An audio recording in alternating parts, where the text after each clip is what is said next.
So dito po mga kalingap, best friend ni Dalaga na si Grace, umiyak na. Tuluyan na nga bang magpapaalam si Dalaga sa kalingap. So yan po yung pag-uusapan po natin mamaya mga kalingap. Pero bago po natin ipagpatuloy ang video ito, sa mga bago pa lang po sa ating munting channel, patuloy lang po nating suportahan ang ama ng kalingap, Kuya Val Santos Matubang at Kalingap Rob.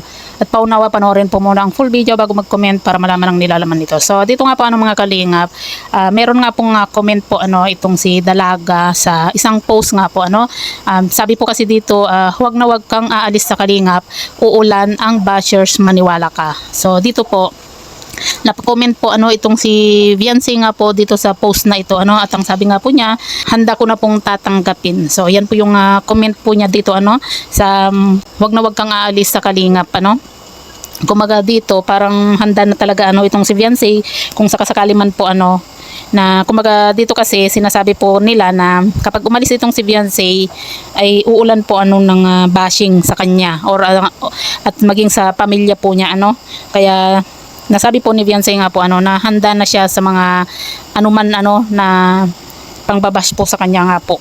At dito parang nakikita po natin na mukhang naiipit din po itong si Viancy.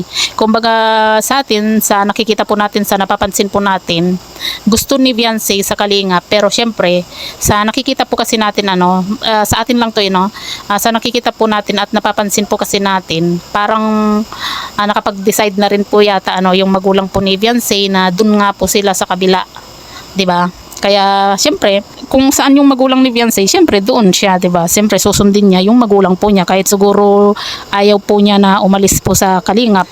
Kaya talagang ang mahihirapan po talaga dito ay si Viancy nga po Kasi sa nakikita po kasi natin sa mga sinasabi at ginagawa po ng magulang po ni Viancy, parang mas pinipili po kasi nila doon sa kabila nga po kumpara sa kalingap. Kasi kung mapapansin po natin, parang ayaw na nilang magpa-vlog sa kalingap, pero pagdating dito kay Doc Love okay lang sa kanila na naiba-vlog sila, 'di ba?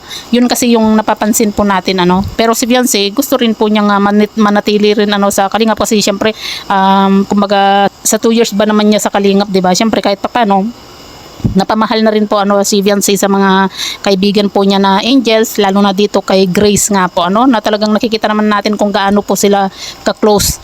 At yun nga nakita rin natin itong si Grace na naiyak na rin kasi parang siguro nabasa na rin po niya yung post po ni Viancy na handa na nga daw po siya natanggapin. Kung aalis man syempre hindi natin maiiwasan yung mga bashing, talagang nandyan at nandyan po Pero ang pansin po kasi natin sa magulang po ni Viancy, hindi po kasi katulad po dati na tahimik lang po sila, 'di ba? Hindi nila pinapansin yung mga basher. Pero ngayon po kasi bawat parang laging nagko-comment na po sila. Pag meron silang mga naririnig na hindi maganda, talagang nandun na nagko-comment po silang mag-asawa, minsan maging si Viancy, tapos may time na pinagtatanggol din po nila itong si Doc Love.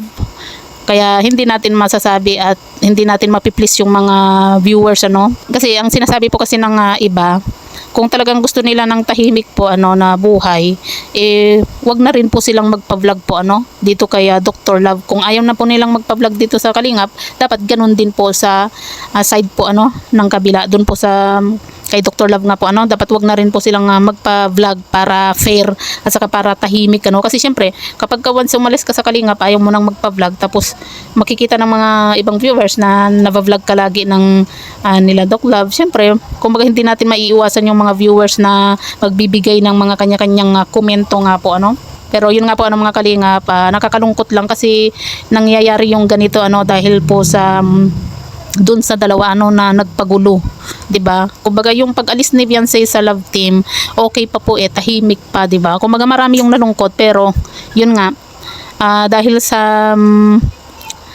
dito kay B2, talagang doon nag-umpisa po yung gulo nga po na pwede naman po kasing pag-usapan privately, 'di ba? Kung may problema man po hanggang sa yun na nga lumaki yung gulo. At meron pa nga pong mga post din po at comment nga po yung magulang nga po ni Viancy na kumbaga parang aabot sa tulfo, 'di ba? Kumbaga nakakalungkot lang kasi hindi natin sukat akalain na ganyan yung mangyayari sa Family Batalero, kasi isa sa hinangaan po natin noon yung Family Batalero na talagang hindi mawawakwak Kumbaga meron silang paninindigan, pero yun nga, parang hindi na po ganun yung nangyayari po ngayon na meron po silang isang salita kasi parang mas pinipili po nila yung kabila nga po.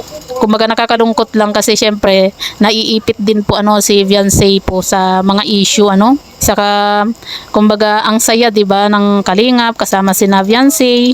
Tapos ganito lang yung mangyayari nga po Kung sana hindi na pinaabot sa SOCMED hindi na pinaalam sa SOCMED yung nangyari. Kumbaga pinag-usapan na lang po nila personally 'di ba? Kung may problema man, di sana naayos pa Kaso yun nga, parang gusto po talaga kasi nila na gumulo Kaya ganun siguro yung ginawa po nila.